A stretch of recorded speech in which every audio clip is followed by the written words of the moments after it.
Hari amakuru yagiye agaruka mu matwi ya benshi avuga ko Umugore Felecien Kabuga ushinjwa kugira uruhare muri jenoside yakorewe abatutsi mu 1994 gusa akaba nta rwego cyangwa abo bireba bigeze bagire icyo babivugaho, cyane kamwe muri yo yumvikana nk'inkuru z'urwenya rwo muri rubanda. Uretse amakuru yafashwe nka bwa buvanganzo bwo muri rubanda, hari n'iby'ibitangazamakuru mpuzamahanga byagiye byandika kuri uyu mugabo. The Voice TV tugiye kubibagarukiraho ibyo byose. Icyo usabwa ni ugukora subscribe niba utari wakora subscribe, ubundi ukajya ugezwaho amakuru uko tugiye tuyabagezaho. Kabuga higishwa uruhindu ndetse na Leta Zunze Ubumwe za Amerika zemereye igihembo cya miliyoni 5 z'amadolari ku muntu watanga amakuru yatuma afatwa, cyakora kugera aho yihishe biracyari incoberamahanga. Ibi ni bimwe mu bivugwa muri rubanda kuri Kabuga. Iyo abaturage baganira hagati yabo ku ngingo zimwe na zimwe zireba igihugu cyabo, bavuga ku bintu bitandukanye. Kimwe mu bintu bashobora kugarukaho ni uburyo umugabo w'umunyemari uri mu bashakishwa yihisha ubutabera bumushakisha kuva mu 1994. Mu makuru abaturage baba badafite uwo bayakesha, bavuga ko bavuga byinshi kuri uyu mugabo, bimwe byafatwa nk'amakabya nkuru, ibinyoma bya semuhanuka n'izindi nyito uvuga yashaka kubiha. Gusa abanyarwanda baca umugani ngo nta nduru ivugira ubusa ku musozi. Mu bivugwa na rubanda ubusanzwe rudafite bamaneko baruha amakuru, rukumvisha amatwi rukabonesha amaso, harimo ibi bikurikira. Icyambere, bavuga yuko Kabuga ajyaza mu Rwanda mu nama yambaye nk'abagore. Abavuga ibi bavuga ko kuba uyu mugabo atarafatwa ari uko yaba yaribagishije uruhu rwo mu maso akaba yarahindutse umugore. Ibi ngo bituma ntawe umumenya ndetse ngo akaba ajya mu nama zimwe na zimwe zo mu Rwanda. Kubiza isomo ryo kwandika amakinamico, filimi n'ibindi nk'ibi bizwi nka drama, bazi neza icyitwa uburyo convention, izwi nko kwiyoberanya, ifasha umukinnyi cyangwa umukarakiteri kugera ku rubuga cyangwa kuri scene ubusanzwe atakabaye ageraho. Ibi nabyo ngo Kabuga yaba bizi. Icya kabiri ni uko Kabuga aba muri Kenya. Aya makuru uretse kuba ari mu baturage basanzwe yagarutsweho no muri bitangazamakuru nka BBC, ariko n'u Rwanda ntacyo rwashatse kugira byinshi rubivugaho ubwo umuryango w'abibumbye watungaga agatoki Kenya. Mu nkuru ya BBC yo kuwa 12 Mata 2011 ifite umutwe ugira uti u Rwanda rushima ubuhamya kuri Kabuga na Mpiranya. U Rwanda rwavuze ko rwishimiye icyemezo cy'urukiko mpuzamahanga rwa Arusha cyo kwakira ubuhamya bushinja n'ubushinjura abagabo babiri bakekwaho uruhare muri jenoside yakorewe abatutsi mu myaka 17 yari ishize icyo gihe. Aba bari Kabuga Felecien na Mpiranya wayoboraga umutwe w'abarindaga Perezida General Major Habyarimana Juvenal. Umuryango w'abibumbye wakomeje gushyira mu majwi igihugu cya Kenya kuba kidakora ibihagije ngo Kabuga Felecien afatwe. Amajwi menshi yakomeje kuvuga ko uyu munyemari yaba akingirwa ikibaba na bamwe mu bategetsi bakomeye bo muri Kenya. Wari Minisitiri w'Ubutabera w'u Rwanda icyo gihe Tarisise Karugarama, aganira n'itangazamakuru nk'uko BBC yabitangaje, yabaye nk'uwitwararika mu magambo ye, avuga gusa ko bizera amakuru bahabwa na Kenya kuri iyi ngingo. Hari n'abavuga ko Kabuga aba mu gisirikare cya Kenya Defense Forces, aho ngo yahawe ipeti rya gisirikare rikomeye akagira ubudahangarwa katanga akayabo ngo adakoraho.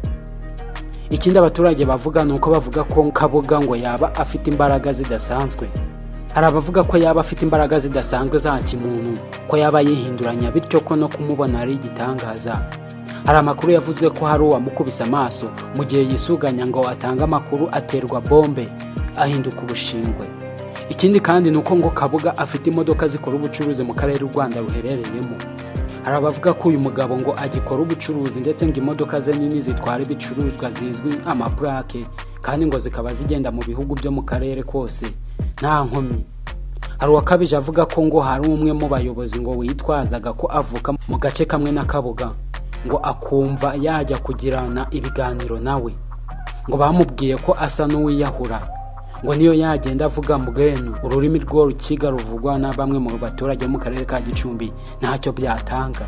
Ku ngingo yo kubaha ngo hari abigeze kumufata akabaca muri humye, abaturage mu biganiro byabo bisanzwe bavuga ko hari umwe mu basirikare kuri ubu utakiriho wavuzweho ko yigeze kumufata rwa mikono kuko yari ashinzwe ubutasi. Uyu ngo yaba yarahawe akayabo akarekura Kabuga nta nkomyi. Ibindi bivugwa ngo ni uko muri 2006 Barack Obama wabaye perezida wa Amerika yashinje Kenya kurebera Kabuga. Byarangiye Kenya imurakariye ivuga ko icyo ari igitutsi kuri yo. Muri 2008 kandi nabwo havuzwe ko Kabuga yari Oslo muri Norvege ateganya kwishikiriza urukiko mpuzamahanga mpanabyaha ICC. Nyuma biza kugaragara ko ayo makuru yari ibihuha. Byavuzwe ko kandi hari uwatawe muri yombi icyo gihe, bigaragara ko atari Kabuga ahubwo ari umwarimu w'imwe muri kaminuza zo muri Kenya.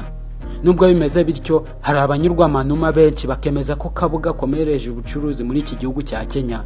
Ni ibivugwa ariko nta bimenyetso na gihamya bifite.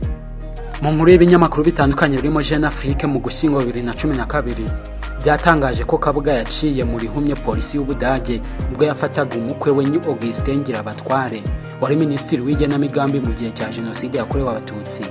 Niwe washakishwaga n'urukiko mpuzamahanga rwa Arusha. Tariki ya 7 Nzeri 2007 hafi y'umujyi wa Frankfurt mu Budage, polisi yafashe Ngirabatware ariko ashwanyaguza flash disk. Bikekwa ko yari iriho amakuru yari gutuma hamenyekana byinshi kuri Kabuga. Haketswe ko hari ibyo yashakaga guhisha, maze abakora iperereza biyemeza gushikiriza ibisigazwa by'iyo flash disk laboratoire igenzura.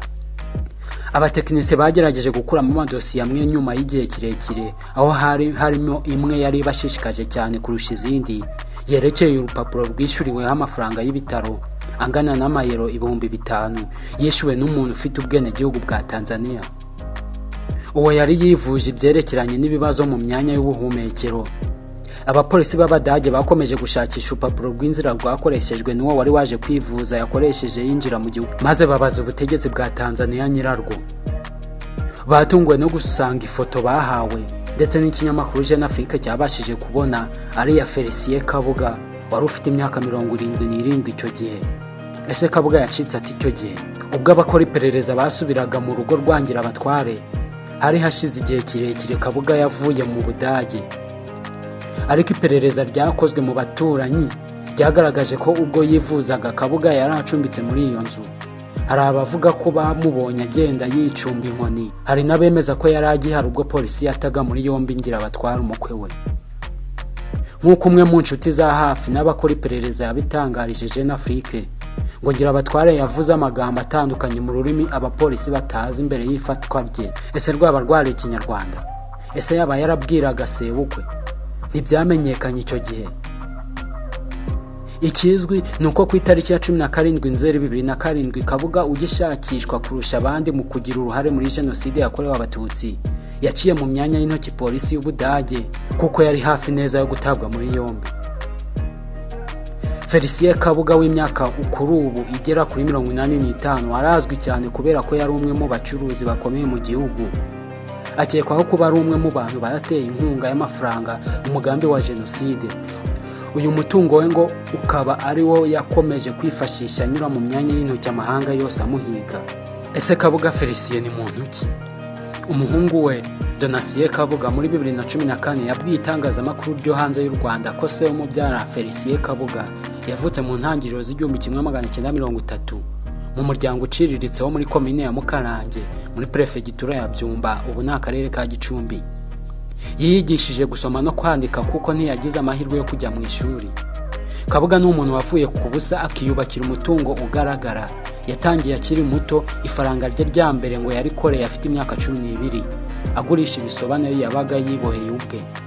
Buhoro buhoro yagiye ashyira udufaranga ku ruhande twatumye agura umunyu yagurishaga mu isoko. Mu mwaka wa 1955 nibwo ngo yabonye uburenganzira bwifuzwa cyane bwo kwiyandikisha muri registre de commerce. Nibwo rero yubakaga inzu muri centre de négoce ya Rushashi, komine ya Kiyombe, prefegitura ya Byumba, kugira ngo akoreremo ubucuruzi bwe. Icyo gihe yahagurishaga ibicuruzwa by'amoko atandukanye. Mu ntangiriro y'1970 abona ko umujyi wa Rushaki utagihaza ubucuruzi bwe, yimukiye i Kigali aho yari amaze kuzuza inzu ya etage imwe yari igenewe guturamo kimwe no gucururizwamo. Nibwo rero yageze ku ntera yo kuba atumiza ibintu mu mahanga. Yatangiye atumiza caguwa zo mu Buholandi, Amerika no mu Bubiligi. Hanyuma rero nibwo Kabuga yagiye atumiza za Amerika, Uburayi, Aziya no muri Afrika ibindi bicuruzwa byinshi binyuranye nk'amatara, ibikoresho byo mu ngo bikoreshwa n'amashanyarazi ndetse n'ibindi. Kabuga ntiyashoye imari gusa mu bucuruzi mpuzamahanga gusa, yagiye ashora imari ye mu bindi bice by'ubukungu bw'igihugu. Nuko yashoye imari mu bwikorezi bw'imizigo, mu buhinzi bw'icyayi ndetse no mu nganda no mu mazu. Tariki ya 6 Mata 1994 yari atunze amakamyo akururana agenda amahanga arenga 40. Imirima y'icyayi isaga hegitari 350. Uruganda rusya ingano zisaga toni 39,000 ku mwaka mu mujyi wa Byumba. Amazu ya rutura menshi mu mujyi wa Kigali, harimo inzu nini ku Muhima ikubiyemo hoteli, ibiro, ibyumba byo gukodeshwa, supermarché n'ibindi, n'amadepo y'ibicuruzwa i Gikondo, amazu yo guturamo ku Kimihurura, i Remera, i Nyange muri Mukarange, ibyumba ku Ivukiro n'andi mazu menshi akodeshwa ku Kimihurura. Kabuga yari afite ndetse n'imigabane muri Banque Commerciale du Rwanda yarizwi nka Beseri, muri Banque Continentale Africaine, muri La Rwandaise ubu yabaye Akagera Motor, muri Société de Transport International du Rwanda no mu yandi masosiyete agiye atandukanye. Kugeza ubu byagorana ko hari uwakwihandagaza ngo avuge aho uyu mugabo aherereye.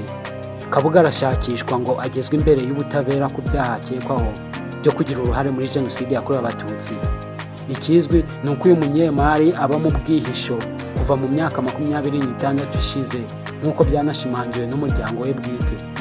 Ni Niyoyita Jean d'Amour, iyi yari The Voice TV. Komeza udukurikire, ukora subscribe niba utari wakora subscribe, ubundi ujye ugezwaho amakuru agiye atandukanye hirya no hino ku isi.